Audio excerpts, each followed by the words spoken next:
छत्रपती शिवाजी राजे यांच्या पवित्र स्मृतीस मी अभिवादन करतो। त्याचबरोबर सुपेगावचं ग्रामदैवत भैरवनाथाच्या चरणी मी अभिवादन करतो। आज मला या ठिकाणी भोंडवे काकांचा 2 वेळा फोन आला, अजून 1-2 कार्यकर्त्यांचे फोन आले की सुपे परगण्यातील शेतकरी बांधव 26 जानेवारी पासून हक्काच्या पाण्याच्या प्रश्नावर उपोषणाला बसलेले आहेत। जे उपोषणकर्ते या ठिकाणी आहेत त्यांची मी आता आलो तेव्हा डॉक्टर तपासणी करत होते। त्या प्रश्नाची माहिती मी उपोषणकर्त्यांकडून आता घेतली। जालिंदर कुतवळ माझे जुने मित्र आहेत, त्यांनी मला काही माहिती दिली। खवले काकांचाही फोन झाला रात्री। हा प्रश्न जेव्हा समजून घेत होतो तेव्हा मला एक कळलं की इथं नवीन काही करायचं नाही, सगळं आहे, परंतु त्याचं व्यवस्थापन जे आहे, मग ते पाण्याचं व्यवस्थापन असेल, लाईट बिलाचं व्यवस्थापन असेल, पाणी सोडण्याचं व्यवस्थापन असेल, कालवा समितीची बैठक असेल, या सगळ्या प्रश्नांचा जर आपण अभ्यास केला तर एक लक्षात येतं, खवले काका हा प्रश्न मानव निर्मित आहे, निसर्ग निर्मित हा प्रश्न नाहीये। आणि मानव निर्मित प्रश्न मानवाला सोडवता येतो। पाऊस आपल्याला पाडता येणार नाही कदाचित, निसर्गाने सध्या यंदा पाऊस कमी दिलाय, यंदा पाऊस नाही झाला जेवढा पाहिजे तेवढा पुणे जिल्ह्यात आपल्या, दुष्काळ सदृश वातावरण आहे। परंतु या परिस्थितीमध्ये दुष्काळ सदृश वातावरणामध्ये शासनाने ज्या काही उपाययोजना करायच्या असतात त्या शासनाकडे आता सुद्धा काही चाललेल्या दिसत नाही। अजून 15 दिवसानंतर याच्या झळा फार मोठ्या बसणार आहेत। 15-20 फेब्रुवारीच्या नंतर दुष्काळाच्या झळा आणखी मोठ्या प्रमाणात जाणार आहेत। पुरंदर तालुका असेल किंवा तुमचा बारामतीतला हा 25-26 गावांचा जो पट्टा असेल सुपे परगण्यातला, हा अतिशय पुढच्या 15-20 दिवसानंतर प्रचंड शेतकऱ्यांच्यासाठी हलाखीचा ठरणार आहे। आता याच्यात तुमचा दोष आहे का? तुमचं नशीब फुटकं आहे का की तुम्ही या परगण्यात जन्माला आला? महाराष्ट्रामध्ये जेव्हा बारामतीची चर्चा होते, भारतामध्ये जेव्हा बारामतीची चर्चा होते, त्या भारतामध्ये चर्चा एक असते की बारामती मॉडेल आहे, बारामतीला बघायला जा। आणि देशाचे अनेक पंतप्रधान, अनेक नेते मंडळी, विदेशातले सुद्धा बारामती पाहायला येतात। नाही असं नाही। मी स्वतः महाराष्ट्रात फिरत असताना किंवा पुणे जिल्ह्यात फिरत असताना लोक विचारतात की बारामतीचा विकास झाला, आमचा नाही झाला। मराठवाड्यातले लोक, आता आम्ही युवा आमदार रोहितदादा पवार यांच्याबरोबर युवा संघर्ष यात्रा काढली होती, पुणे ते नागपूर आम्ही 800 किलोमीटर चाललो। मी स्वतः त्याच्यात जे काही पूर्ण पदयात्रा होती त्याच्यात मी सामील होतो। जेव्हा पुणे जिल्ह्याचा सोडून आम्ही पुढचा पट्टा नगरच्या नंतरचा सुरू केला चालायला, मराठवाड्याचा भाग असेल, विदर्भाचा भाग असेल, लोक विचारायची तुम्ही कुठून आलात? एकेकाला आम्ही बोलायचो लोकांशी, लोक आमच्याशी बोलायची। तेव्हा आम्ही सांगायचो की पुणे जिल्ह्यातून आलो, तर तिकडचे लोक म्हणायची तुमचं बरं आहे बाबा, तुमच्याकडे पवार साहेब आहेत। याचं कारण असं, त्या लोकांच्या व्यथा जर आपण ऐकल्या ना, मराठवाडा आणि विदर्भातल्या, जालिंदर, तिकडची लोक पुणे जिल्ह्यापेक्षा 20 वर्षांनी मागे आहेत, 20 वर्षांनी मागे आहेत। म्हणजे तुमच्या आमच्या पुणे जिल्ह्याच्या बरोबरीत यायला त्यांना आणखी 20 वर्षे लागतील। पण तिकडे लोकप्रतिनिधी नाही आहेत का? आहेत ना। तिकडेही आमदार आहेत, तिकडेही खासदार आहेत, तिकडेही सभापती आहेत, तिकडेही ग्रामपंचायती आहेत, तिकडेही जिल्हा परिषद सदस्य आहेत, तिकडेही नगरपालिका आहेत। पण तिकडचा ना आपला फरक मात्र नक्की एक आहे। बारामतीचं वैशिष्ट्य सांगत असताना इथे जेव्हा 25 गावांच्या पाण्याचा प्रश्न आहे, जाणाई शिरसाई योजना इकडे झाली, जाण्याच्या अनुषंगाने जे काही पाणी मिळायचे हक्काचं ते मिळत नाहीये, याला जबाबदार राज्य सरकार आणि राज्य सरकारचं जलसंपदा विभाग जबाबदार आहे. आणि मला असं वाटतं, नुकतीच अजितदादांची भाषणं मी काही ठिकाणी ऐकतो, रोज टीव्हीवर ऐकतो, पाहतो. आता 15 दिवसापूर्वी बारामतीतल्या एका मेळाव्यात अजितदादांचं भाषण मी ऐकलं की एवढे कोटी मी बारामतीला आणतोय, तेवढे कोटी मी आणतोय, हजारो कोटी आणतोय, एक आमदार एवढं आणू शकत नाही वगैरे दादा बोलले ना. ऐकलं असेल ना तुम्ही? आता एक 15 दिवसापूर्वीची गोष्ट आहे. मी आता रस्त्याने येताना डोक्यात विचार करत होतो, मी राष्ट्रवादीचाच कार्यकर्ता आहे, प्रदेशचा प्रवक्ता आहे, मी पवार साहेबांच्यावर निष्ठा ठेवून पवार साहेबांच्या विचारावर काम करणारा मी कार्यकर्ता आहे, मी लाभार्थी नाही, लक्षात ठेवा. आणि मग पवार साहेबांचा जो विचार आहे, ज्याला शेतकऱ्यांचा नेता म्हटलं जातं, ज्या युवा संघर्ष यात्रेचा मी संदर्भ देत होतो, जेव्हा तिकडे आम्ही शेतकऱ्यांना, आता युवा संघर्ष यात्रेनंतर पुणे जिल्ह्यामध्ये डॉक्टर अमोल कोल्हे आणि सुप्रियाताईंनी शेतकरी आक्रोश मोर्चा काढला होता. आम्ही जेव्हा पुणे जिल्ह्यात फिरत होतो तेव्हा मी अनेक शेतकऱ्यांना प्रश्न विचारत होतो की सध्या देशाचे कृषी मंत्री कोण आहेत. लोक गप्पच बसायची. तुम्हालाही माझा प्रश्न आहे, सध्या शेतकरी खात्याचे, आपल्या कृषी खात्याचे देशाचे मंत्री कोण आहेत? जे होते ते राजीनामा देऊन विधानसभेची निवडणूक लढले, आमदार झाले, आणि आता गेले 1 वर्ष झालं देशाला कृषी मंत्री नाही. याला काही सुपे परगण्यातली लोक जबाबदार नाही किंवा आम जनता जबाबदार नाही. त्याला कृषी प्रधान देश म्हणतो आम्ही, शेतकऱ्यांचा देश म्हणतो आम्ही, आणि आम्हाला कृषी मंत्री नसतो. आम्ही जेव्हा युवा संघर्ष यात्रेत फिरत होतो तिथल्या शेतकऱ्यांनाही मी हाच प्रश्न विचारायचो. अनेक सामान्य शेतकऱ्यांना, वयोवृद्ध शेतकऱ्यांना माहित नसायचं. ते म्हणायचे कृषी मंत्री कोणी, असं विचारलं की ते म्हणायचे शरद पवार आहे. म्हणजे लोकांना अजून असं वाटतं शरद पवारच कृषी मंत्री आहेत.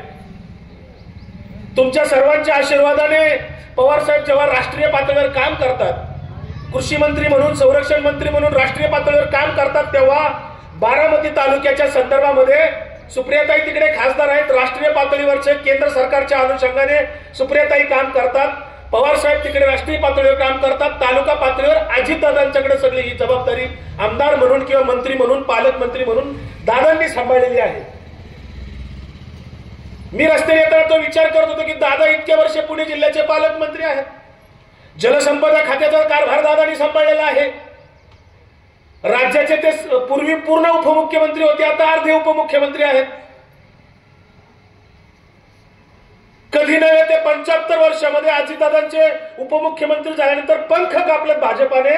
ते पंख असे कापलेत, अर्धे उपमुख्यमंत्री केल्यानंतर कधीही असा GR निघाला नाही. तसा GR आता 3 महिन्यापूर्वी या सरकारने काढला. तो GR असा, खवले काका, की कुठलीही फाईल अजितदादांकडे अर्थ व नियोजन खातं आहे, अर्थ व नियोजन खात्याकडे कुठलीही फाईल आली आणि ती मुख्यमंत्र्याकडे जायची असेल तर डायरेक्ट पूर्वी आतापर्यंत 70 वर्ष 75 वर्ष जात होती. परंतु अर्थ व नियोजन खात्याची पहिल्यांदा फाईल गृहमंत्र्याच्या मार्फत जाते आता. तसा अधिकृत GR काढलाय. हे अजितदादांचं अवमूल्य नाही. अजितदादाच्या पदावर जे काय त्यांना अधिकार ते अर्थच राहिला नाही ना त्याला. दादाकडे अर्थ व नियोजन खातं आहे, पण अधिकार कोणाकडे डायव्हर्ट केले? फडणवीस गृहमंत्री आहेत, त्यांच्या मार्फत फाईल तिकडे जाईल. म्हणजे फडणवीसांना मान्य असलं तरच ते मंजूर होईल. ही आत्ताची स्थिती आहे. पण याच्या आधी दादा होते. हा प्रश्न अजितदादांनी ठरवलं तर एका दिवसाचा प्रश्न आहे. ठरवलं पाहिजे. अजितदादा तर सांगतात नेहमी, मी खंबीर आहे, मी सालाच कामाला लागतो, मला एका ह्याच्यात काम लागतं, मला खोटं चालत नाही, मी रोखोक बोलतो. हे सगळं मान्य आहे आम्हाला दादा, सगळं मान्य आहे.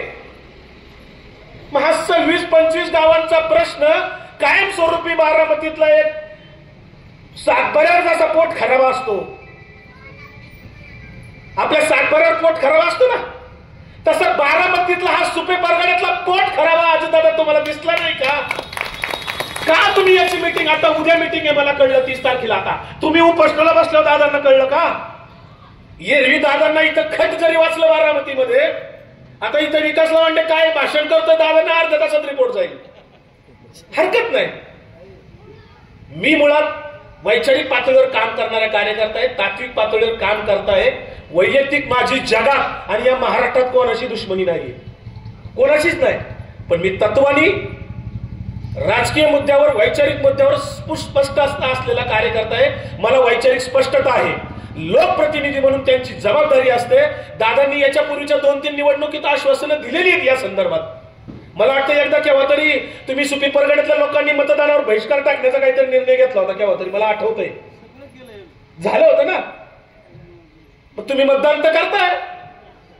माझा अजितदादांना जाहीर सवाल आहे, दादा तुम्ही सुप्रियाताईंना सांगितलं इकडे लक्ष घालायची गरज नाही, मी इथं सक्षम आहे. पवार साहेबांनी तुमच्यावर विश्वास ठेवला इतक्या वर्ष, तुम्ही इथं सक्षम आहात म्हणून. मग या 25 गावांनी दादा तुमचं काय घोडं मारले, हा माझा तुम्हाला जाहीर सवाल आहे. कशासाठी या लोकांना उपोषण करायला लावताय? कोणतं पाप केलं या लोकांनी? विकास विकास विकास म्हणजे कसला विकास करायचा आहे तुम्हाला? सुशोभीकरण करणं एखाद्या शहराचं म्हणजे विकास म्हणायचा का त्याला? ओढे चकाचक केले, पीव्ही ब्लॉकच्या फरशा चौकात बसवल्या, एसटी स्टँड एक महाराष्ट्रात कुठं नाही असं मोठं एसटी स्टँड बांधलं तुम्ही. आमची हरकत नाही, कौतुक आहे त्याच्याबद्दल. पण अशी महाराष्ट्रातली सगळी एसटी स्टँड बांधा, सगळीच बांधा ना. त्या बीडला धनंजय मुंडे तुमचा जोडीदार आहे दादा. त्या धनंजय मुंडेंचं बीड जिल्ह्याचं एसटी स्टँड बघ होत नाही हो. अनेक वर्ष मुंडे फॅमिलीच्या ताब्यात बीड जिल्हा आहे. सगळीकडची एसटी स्टँड बांधा दादा तुमच्या बारामती सारखी. एक बारामतीचे एसटी स्टँड तालुका पातळीवरच तुम्ही सुधारलं, हरकत नाही. एक पंचायत समिती बारामतीची तुम्ही बांधली, जिल्हा परिषद एवढी इमारत बांधली पंचायत समिती, हरकत नाही, आमचं काहीच म्हणणं नाही. पण या बिल्डिंग बांधल्या म्हणजे शेतकऱ्यांचे प्रश्न सुटले का? हे चकाचक काचेच्या भिंती बांधल्या म्हणजे प्रश्न सुटले का?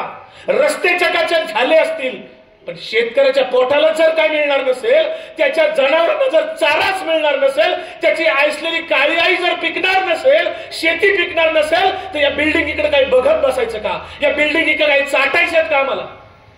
हा मी एक शेतकरी पुत्र म्हणून माझा आक्रोश आहे. शेतकरी जगला तर देश जगला, अन्नदाता जगला तर जग जगलं. शेतकऱ्याच्या जर डोळ्यात पाणी असेल, शेतकऱ्यांच्या डोळ्यात जर अश्रू येणार असतील, तर आमच्या गाड्या घोड्यान बंगल्यान बिल्डिंगा बघून करायचं काय? कशासाठी आहे सगळं? जाणई शिरसाईचं हक्काचं पाणी या लोकांना मिळत नाही. हे काय उपकार करा म्हणत नाहीयेत, त्यांच्या हक्काचं पाणी आहे जे कायद्याने मंजूर केलेलं आहे, जल नियोजन आयोगाने दिलेलं आहे. ते का टाळलं जातंय? का दिलं जात नाही? इथलं ऑफिस मला त्याच्यात मागणीत कळलं की त्या जाणायचं ऑफिस 25 गाव या सुपे परगण्यात आणि दौंड तालुक्यातली 6 गावातून ऑफिस कुठं दौंडला. याच्यापेक्षा दुसरं काय दुःख असू शकतं? का 25 गावात ऑफिस नाही होऊ शकत? किती वेळ लागेल शिफ्ट करायला त्या अजितदादांना ठरवलं तर? हे जे प्रश्न तुम्ही पत्रकात लिहिलेत, वाटलेत, त्या बॅनरवर छापले, हे प्रश्न सोडवायला अजितदादांना 1 दिवस पुरेसा झाला. पण अजितदादा तुम्ही मंत्रिमंडळात गेली 20 वर्षात, 25 वर्षात. अजितदादा तुम्ही म्हणत असाल आता की बाबा सगळं मी केलंय, मग हा प्रश्न आहे, तुम्हीच जबाबदारी घ्यावी लागेल. कारण या बारामतीची ओळख देशामध्ये निर्माण झाली ती पवार साहेबांच्यामुळे झाली. या बारामतीची एमआयडीसी कोणी आणली असेल, इथल्या हाताला रोजगार जर कोणी दिला असेल एमआयडीसीच्या माध्यमातून, तो पवार साहेबांनी दिला. विद्या प्रतिष्ठान सारखी संस्था, महाराष्ट्रामध्ये नावाजलेली संस्था जिथं डोनेशन घेतलं जात नाही, ती विद्या प्रतिष्ठान सारखं सर्व फॅकल्टीचं शिक्षण देणारी संस्था अतिशय उत्कृष्ट दर्जाची पवार साहेबांनी स्थापन केली. केव्हीके सारखी, कृषी विकास प्रतिष्ठान सारखी संस्था आप्पासाहेब पवार आणि पवार साहेबांनी मिळून तयार केली. आणि जर्सी गायच्या माध्यमातून इथं दुधाचा महापूर बारामती पहिल्यांदा आला, मग महाराष्ट्रात सुरू झाला. हे लक्षात ठेवा. याला आप्पासाहेब पवारांनी जे काम केले ते तुम्हाला आठवावं लागेल. आप्पासाहेब गावागावात फिरायचे गाय घेऊन, लोक शिळीचं दूध काढायचे चहापुरतं, तगडं असं शिळीचं धरून. आप्पासाहेबांनी एक एक गाय दाखवली. मणिभाई देसाईंनी उरुळी कांचनला आणली होती, ती जर्सी गाय आप्पासाहेबांनी गावागावात बारामतीत फिरवली. शेतकऱ्यांचा विश्वास बसत नव्हता, आप्पासाहेब स्वतः पिळून दाखवायचे ती गायी. संशोधन केंद्र उभारलं. केव्हीके सारखं संशोधन केंद्र देशात कुठे नाहीये. आणि म्हणून शेतकऱ्याला इथं जर दुष्काळ सदृश परिस्थिती असली, जोडधंद्याच्या माध्यमातून पवार साहेब कृषी मंत्री असताना सातत्याने सांगतायत की शेतीला जोडधंदा पाहिजे. आणि म्हणून इथल्या 25 गावातले शेतकरी जर कशावर जगले असतील तर केवळ जोडधंद्यावर जगले. इथल्या 75% शेतकऱ्याचा काही ना काही शेतीला जोडधंदा आहे. बारामती अॅग्रोच्या माध्यमातून आप्पासाहेब पवार असतील, पवार साहेबांनी पोल्ट्रीच्या संदर्भातलं सुरू केलं आणि म्हणून पोल्ट्री व्यवसाय सुरू झाला, दुग्ध व्यवसाय सुरू झाला. हे बारामतीतली देण आहे महाराष्ट्रासाठी, जे विदर्भात नाहीयेत. विदर्भात 10 गावं फिरलं तरी 4 गाया मिळत नाही. गावचं गाव फिरा अजूनही चहाला दूध नाही तिकडे. आपल्याकडे गावात मध्ये घराड घर गायचा गोठा दिसतो, शेतकऱ्याच्या दारात 2 का व्हायना गाया दिसतात, तिकडे ते दिसत नाही. कुठं पोल्ट्री सुद्धा नाही, जनावर पशुपालनच नाही. पशुपालन व्यवसाय असेल, शेतीपूरक व्यवसाय असेल, याची देण पवार साहेबांनी ठरवलं. शेतकऱ्याच्या खिशात 2 पैसे आले पाहिजेत आणि म्हणून फळबाग लागवड योजना काढली, ड्रीप योजना काढल्या. कितीतरी पवार साहेबांच्या योजना सांगता येतील. कर्जमाफी देशातली कधी नव्हे एवढे. संत तुकाराम महाराजांनी पहिली कर्जमाफी या देशातली केली. शेतकऱ्याचा 7-12 कोरा संत तुकाराम महाराजांनी त्या केला होता. त्याच्यानंतर शाहू महाराज आणि त्याच्यानंतर आता पवार साहेब 72,000 कोटीची इतिहासातली सर्वात मोठी कर्जमाफी पवार साहेबांनी केलेली आहे. कसं विसरणार? आणि तरी त्यांना तुम्ही रिटायर व्हायला सांगता. अरे माझ्यासारखे हजारो कार्यकर्ते या महाराष्ट्रामध्ये देशामध्ये काम करतात, फक्त पवार साहेबांकडे बघून काम करतात, पवार साहेबांच्या विचारावर काम करतात. पवार साहेब फक्त विचार देतात, धोरण करते नेते आहेत ते. अनेक प्रश्न सांगता येतील. मी नाही म्हणणार पवार रिटायर व्हावा, कारण यशवंतराव चव्हाण अजून रिटायर झालेले नाहीत. हे छत्रपती शिवाजीराजे रिटायर झालेत का? शिवाजी महाराज रिटायर झालेत का? कोण म्हणेल रिटायर झाले? शाहू फुले आंबेडकर रिटायर झालेत का? महात्मा गांधी रिटायर झालेत का? पंडित नेहरू रिटायर झालेत का? अहो हे विचार आहेत, व्यक्ती नाहीत. पवार साहेब सुद्धा व्यक्ती नाहीत, एक विचार आहे. विचार आहे. आणि म्हणून मला दादांच्यावर काही टीका करायची नाहीये. मी काही दादाचा स्पर्धक नाहीये. मला काही दादाच्या विरुद्ध निवडणूक लढवायची नाही. पण मुद्दा असा आहे, तुम्ही प्रतिनिधी आधीतले लोक तुम्हाला भरभरून मतदान करतात, लाखाचं लीड देतात. हा प्रश्न 25 गाव आहेत ना, एक दुसरं गाव नाही हो. 25 गावच्या शेतकऱ्यांचा प्रश्न सोडवण्याचा जर ठरवला, आता उद्याची 30 तारीख तुमची मीटिंग आहे मंत्रालयात. मला वाटतं बोलवले, तुम्ही कुणी जाणार असाल मला माहित नाही. मला असं वाटतं उद्याची उद्या तो प्रश्न मार्गी लागायला. सुप्रियाताईंशी मी रात्री बोललो की ताई मला इकडचे शेतकरी बोलवतायत, फोन येतोय, मी जाणार आहे. ताई म्हणले हरकत नाही. मी जाऊन आले त्या दिवशी आणि मला वाटतं ताई येऊन गेल्याचं कळल्यावर मग बाकी बरेच सुरू झाले बैठीगाठी. हेही मला समजलं. ताईंनी काही अधिकाऱ्यांनाही फोन केले, अजितदादांना निरोप दिलाय, मुख्यमंत्री कार्यालयाला सुद्धा निरोप दिला असं ताईंनी मला रात्री सांगितलं. मला तुमच्या व्यथा, मी सुद्धा माझ्या परीने मला जेवढा पाठपुरावा या संदर्भातला काही करता येईल. मी उद्या परवा 2 दिवस मुंबईला आहेच आहे. ताईंनाही परत या विषयावर चर्चा करून भेटेल. आणि जलसंपदा खात्याचे जे चीफ इंजिनियर असतील, तुमच्या जानाई सोसायटीचे जे एक्झिक्युटिव्ह इंजिनियर असतील, ते इथं आले का नाही मला माहित नाही अजून. लाज वाटली पाहिजे त्या अधिकाऱ्याला की आमच्या करातनं तुम्हाला पगार जातो आणि तुम्ही इथं 5-5 दिवस शेतकरी उपोषणाला बसतात. तुम्हाला थोडी सुद्धा कशी लाज वाटत नाही या जलसंपदा खात्याच्या अधिकाऱ्यांना? तुम्ही पगार घेता ना, आमच्या करातनं पगार तुम्हाला जातो. तुम्हाला पगार काही नरेंद्र मोदी देत नाहीत, देवेंद्र फडणवीस देत नाही, एकनाथ शिंदे पगार देत नाहीत. आमच्या करातनं पैसे गोळा होतात त्या तिजोरीमध्ये. राज्याच्या तिजोरीतल्या गोळा झालेल्या पैशातनं तुमचा पगार जातो. आणि जेव्हा शेतकरी तुम्हाला निवेदन देतात, पाठपुरावा करतात, तुम्हाला भेट द्यावीशी वाटत नाही. ते एक्झिक्युटिव्ह इंजिनियरची जबाबदारी होती या ठिकाणी भेट देण्याची. तुमच्या निवेदनाची दखल घेऊन त्यांनी शासनाला काही कळवलंय का नाही मला माहित नाही. शासनाला रिपोर्ट त्यांच्या मार्फत गेलाय का काय? त्यांच्या मार्फत पुढे गेलाय, अधिकाऱ्यांच्या मार्फत गेला असेल तर त्याची कॉपी तुम्हाला यायला पाहिजे इथे की आम्ही तुमचं निवेदन ऐकलं, तुमचं गाऱ्हाणं ऐकलं, तुमचे प्रश्न ऐकले आणि शासनाला त्यांनी कळवलेलं असतं. आणि त्याची एक प्रत उपोषणकर्त्यांच्या नावे इथे द्यावी लागते ज्यांनी निवेदन दिले त्यांना. कारण मी एक लढणारा कार्यकर्ता आहे, चळवळीतला कार्यकर्ता आहे. मी जवळपास 60 आंदोलनं केलेला कार्यकर्ता आहे. त्यातली मी 40 आंदोलनं स्वतःच्या नेतृत्वाखाली केलेला कार्यकर्ता आहे. आणि मला एकही आंदोलनात अपयश माहिती नाही. मला अपयश येत नाही आंदोलनात, माझ्या गुन्हाही दाखल होत नाही. याचं कारण असं, भारताचं संविधान, राष्ट्रपिता महात्मा गांधींनी दिलेलं सत्याग्रहाचं हत्यार आणि आपलं भारतीय नागरिकत्व जे आपल्याला मिळालंय ना, नागरिक हे सगळ्यात मोठं पद आहे, लक्षात ठेवा. नागरिकापेक्षा या देशात कुणी मोठा नाही, लक्षात ठेवा. काही लोक म्हणतात मोठ्या लोकांचं कसं बोलायचं, ते मोठे कसं बोलायचं आपण. अरे मतदान आल्यावर ते पण एकच शिक्का मारतात आणि तुम्ही एकच शिक्का मारता. ते 5-5 शिक्के मारतात का? असं आहे का मुख्यमंत्र्याला 5 शिक्के मारायचा अधिकार आहे, पंतप्रधानाला 25 शिक्के मारायचा अधिकार आहे निवडणुकीत? असं काय आहे का? कष्टकरी सामान्य जो आहे ना, ज्याचा हातावर पोट आहे, त्याला सुद्धा एकच मतदान देण्याचा अधिकार आहे. आणि देशाच्या पंतप्रधानाला, राष्ट्रपतीला, राज्याच्या मुख्यमंत्र्याला, राज्यपालाला सुद्धा एकच मतदान देण्याचा अधिकार आहे. याचा अर्थ ते ना पण सारखेच आहेत. त्यांच्याकडे पद आहे, आपल्याकडे नाही. ते आपल्या वतीने तिथे गेलेले आहेत. ते कदाचित श्रीमंत असतील, त्यांच्याकडे पैसे आहेत, आमच्याकडे नाहीत. म्हणून झालं काय, आम्ही नागरिक म्हणून समान आहोत. तुमच्याकडे फॉर्च्युनर गाडी असेल, इनोवा असेल, आमच्याकडे 2 व्हीलर आहे. पण आम्ही नागरिकच आहोत. आम्ही तुम्ही एकाच लेवलला आहोत. जर असं कोणी म्हटलं, मोठ्या माणसाला कशाला बोलते, हे आपल्या लोकांचं असतं बरं का. मोठ्या माणसाबद्दल हक्काचं, अधिकाराचं बोलायला राज्यघटनेने, संविधानाने अधिकार दिलेला आहे. दर्जाची व संधीची समानता संविधानाने दिलेली आहे. संत तुकारामांनी आम्हाला सांगितलं अभंगामधून, सकळाशी येथे आहे अधिकार, कलियुगी उद्धार हरीच्या नामे. सकळाशी येथे आहे अधिकार, सगळ्यांना अधिकार आहे. नामदेव महाराजांनी त्या काळात सांगून ठेवलंय, यारे यारे लहान थोर भरते याती नारी नर.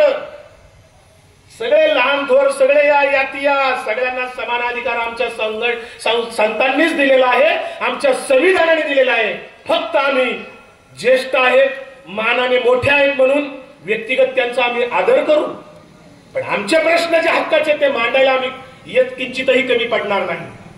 आमचे हक्क आणि अधिकार आम्हाला जे राज्यघटनेने दिलेले आहेत. शेतीला पाणी मिळणं हा शेतीप्रधान देशातला मूलभूत अधिकार आहे, शेतकऱ्यांचा अधिकार आहे. आणि म्हणून हे जे प्रश्न आहेत, हे शेतकऱ्यांचे प्रश्न सुटण्यासारखे आहेत.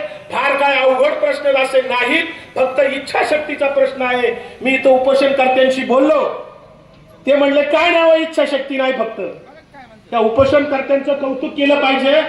26 जानेवारीला उपोषण सुरू केले. आज किती, 29 तारीख आहे. 4 दिवस झाले त्यांच्या पोटात अन्न नाहीये. मी त्यांना विनंती करेल, मी 10 दिवसाची 3 उपोषणं केलेला कार्यकर्ता आहे. 2 दिवसाची, 3 दिवसाची, 5-6 झालेली आहेत. पण 10 दिवस उपोषण 3 वेळा मी केलेलं आहे. पहिलं उपोषण डॉक्टर मोहन दारिया होते, त्यांच्याबरोबर पहिली जी कर्जमाफी पवार साहेबांनी केली ना 72,000 कोटीची, त्याच्या आधी पुण्यामध्ये वनराई संस्थेमध्ये मोहन दारिया आणि विकास लवंडे आणि तुमच्या बारामतीतले माजी आमदार विजयराव मोरे, आम्ही 3 जण तिथं उपोषणाला बसलेलो होतो. त्यावेळेस 10 दिवस आम्ही उपोषण केलं, तर विलासराव देशमुख आमचं उपोषण सोडायला आले होते. त्याच्यानंतर दुसरं उपोषण मी केलं होतं, ते रिलायन्स पाईपलाईन गेली होती खेड आणि शिरूर तालुक्यातनं पुढे. त्या रिलायन्स पाईपलाईन गेल्या लोकांना त्याचा मोबदला नीट मिळाला नव्हता, म्हणून त्या रिलायन्स पाईपलाईनचे बाधित शेतकऱ्यांसाठी मी नावऱ्याला त्या रिलायन्स कंपनी समोर 9 दिवसाचं उपोषण केलं होतं. तिसरं उपोषण मी केलं होतं MIT लोणी काळभोरला.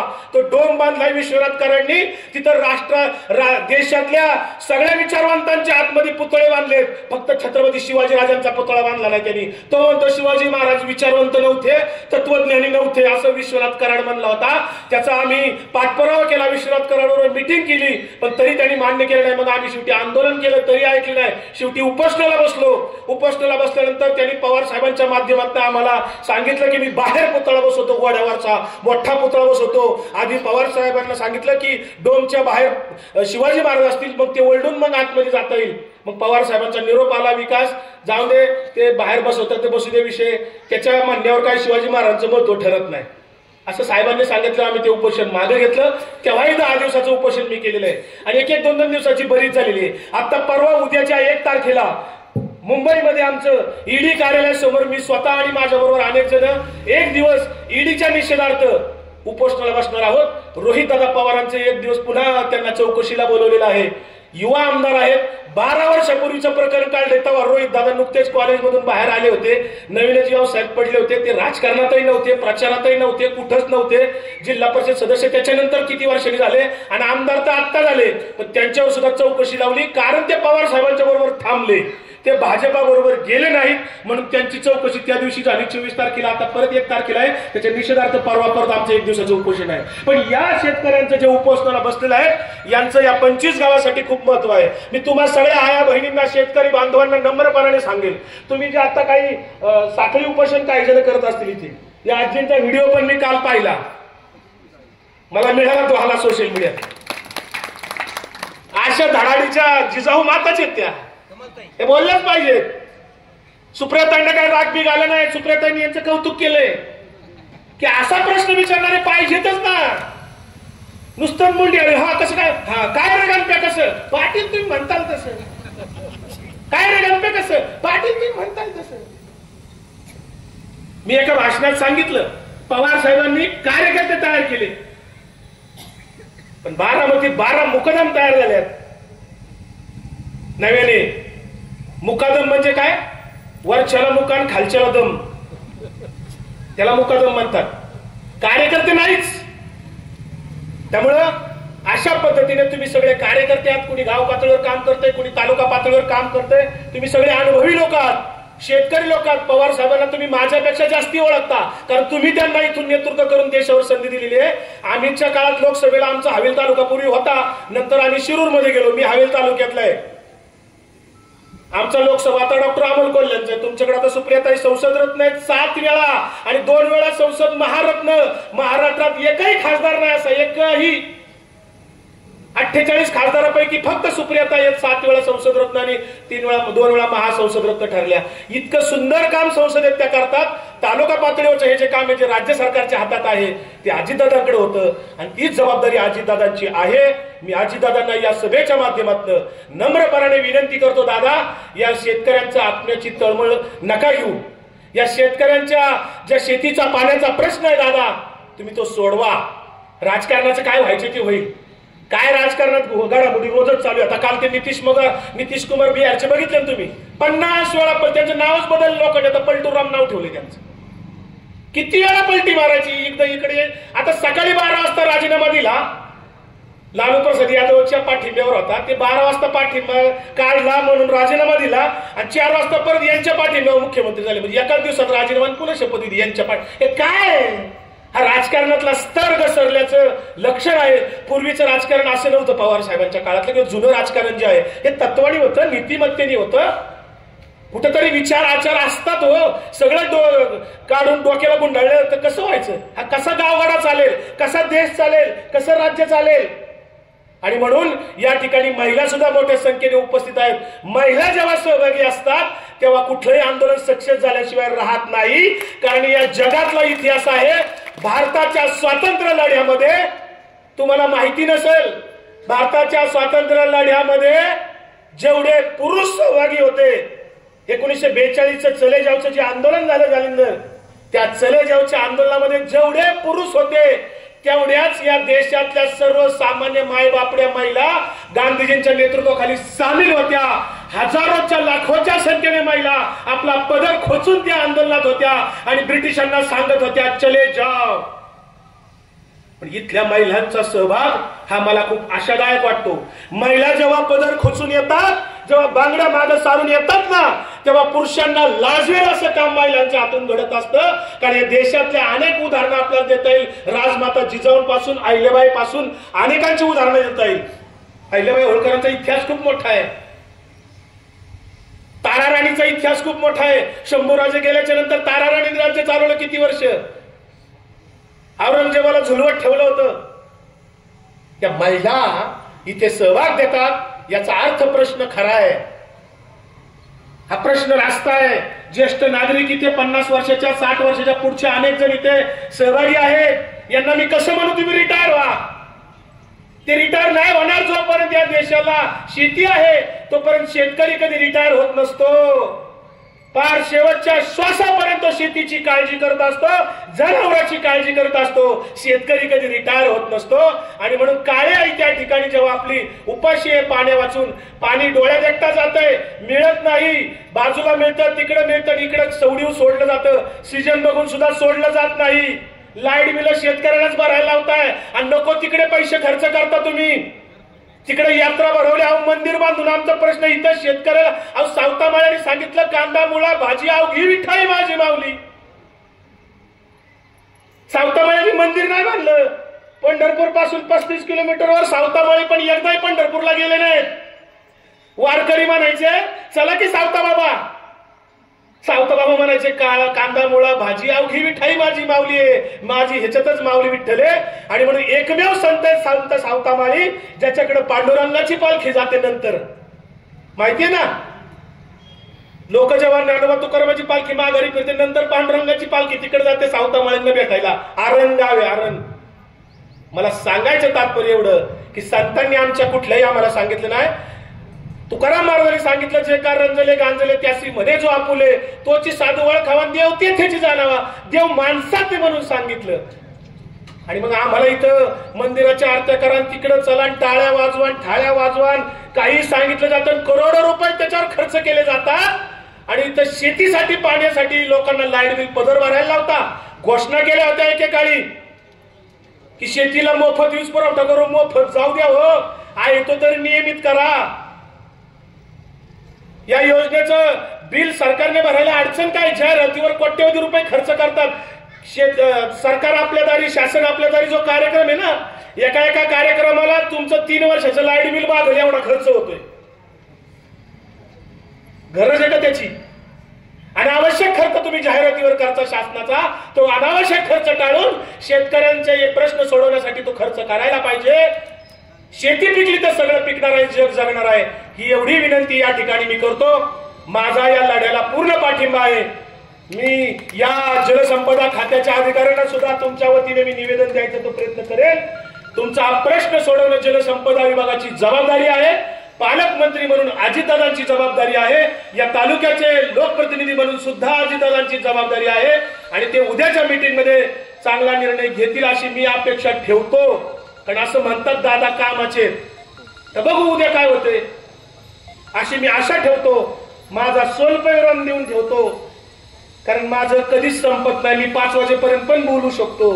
अनेक विषय आहेत, बोलता येण्यासारख्या अनेक गोष्टी आहेत, पण मी या ठिकाणी सोलपेवरम देऊन ठेवतो. मला असं वाटतं, मला इकडे पुन्हा या कामासाठी यायला लागू नये अशी मी छत्रपती शिवरायांच्या चरणी, या ग्रामदैवताच्या चरणी प्रार्थना करतो. विठ्ठलाच्या चरणी प्रार्थना करतो की हे विठ्ठला, या शेतकऱ्यांचा, जगाचा पोशिंदा शेतकऱ्याचा, या सुपे परगण्यातला जो छत्रपती शहाजीराजांचा परगणा आहे, त्या छत्रपती शिवाजीराजांच्या, शहाजीराजाच्या या परगण्यातील सर्वसामान्य शेतकऱ्यांचा प्रश्न लवकरात लवकर सुटू दे अशी मी प्रार्थना करतो. आणि या ठिकाणी थांबतो. मला आपण बोलवलं, माझं ऐकून घेतलं, त्याबद्दल मी तुमचे सर्वांचे आभार मानतो.